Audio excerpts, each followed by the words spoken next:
Welcome to the official YouTube channel for the Colin Cowherd podcast. Go on, hit the subscribe button. There it is, so you don't miss any of our football content this season. It has been, if I might say, fantastic.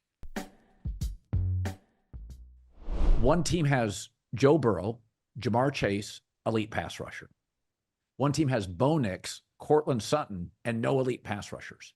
Now, Patrick Surtain, I wrote this down today. He may be a top 10 defensive player in the league. He is just absolutely phenomenal. Yeah, he's good. But this is what coaching does with Sean Payton. Bo Nix today, who in his last game, I text Sean. I said, man, his mechanics are off. And Sean's like, hey, the kid's great. We're going to get it cleaned up. 3 touchdowns, no picks, 280 yards, 9 different wide receivers, tight end targets, only 1 penalty. When I was watching the game, there may have been more, but when I wrote it down, only 1 penalty. They were tremendous on third down. Now, it's Carolina. I get it. Denver was picked to win 5 games by Vegas. They're at 5-3 halfway through the season.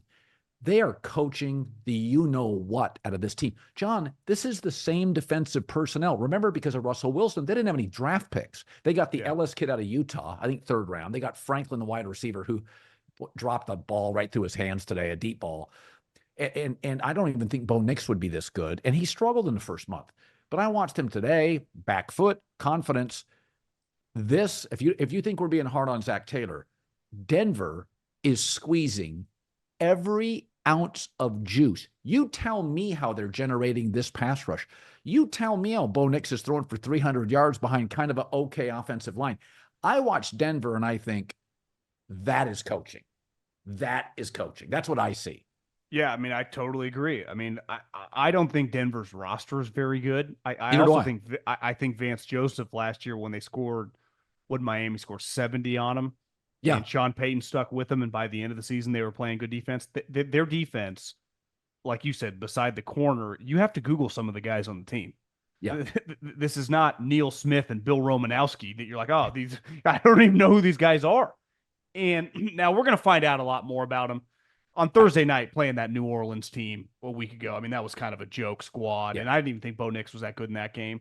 The Ravens and the Chiefs coming up. But hell, they don't have to win those games. If you get to 9-8 with this roster and a rookie quarterback, what a great building spot. Now, this is the thing with hiring good coaches. Like, look at LaFleur.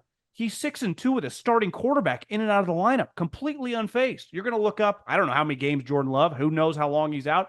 They're going to be an 11-12 win team no matter what. The power of that position in this sport flies by everything else. Is it Aaron Boone's fault that Aaron Judge has no clue what's coming out of the pitcher's hand? There's nothing he can do. Right. Where in coaching, you watch in college last night, Texas A&M has been one of the biggest jokes in college football the last couple of years. And you watch him now, you're like, holy hell, this looks like Alabama or something. And it's because it's not even just about the play calling. It's about the messaging. It's about the structure. It's about the discipline. It's about basic things like, how you practice the first 10 minutes of warm-ups, what is okay and what is not okay. If you come out with the wrong stuff, do I make you go back in and change or do I let it slide? And I think you just see the separating. You see the Jets are a good example. They got no clue what they're doing.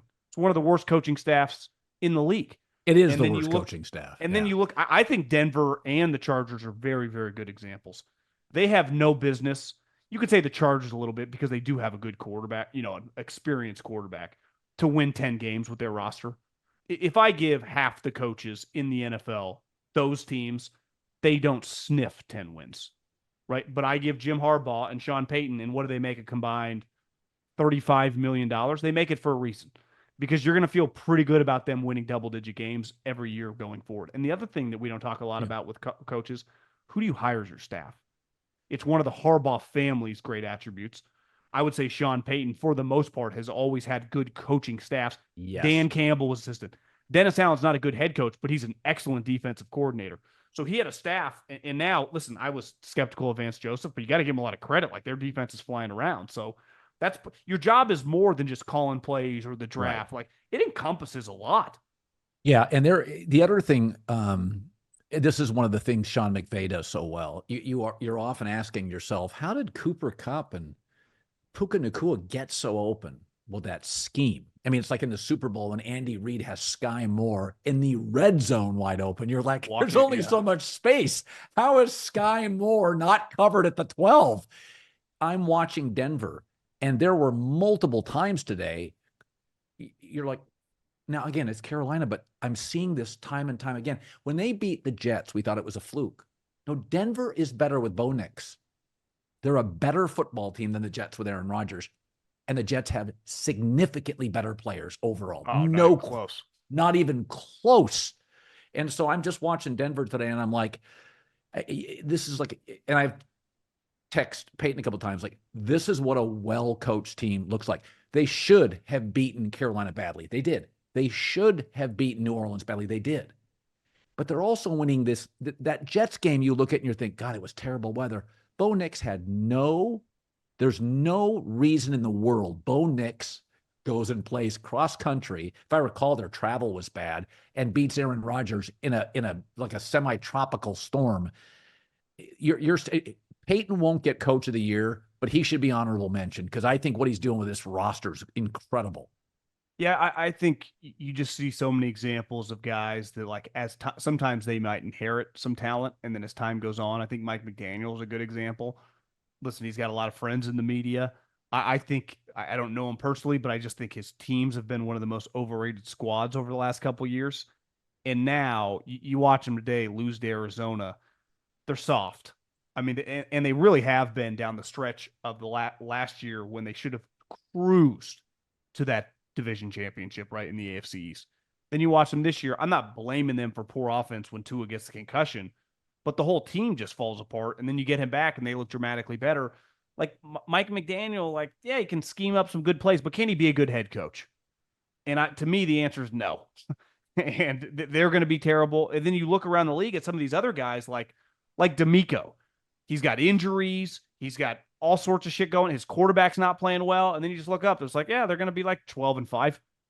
Like, some guys just really know what they're doing. And because, like, when times get tough, Tomlin's a good example of this. The standard in which you make guys practice every day has to be really fit. It's really easy now to just, another walkthrough. You don't need to do pads today. Like, that's just not allowed certain places.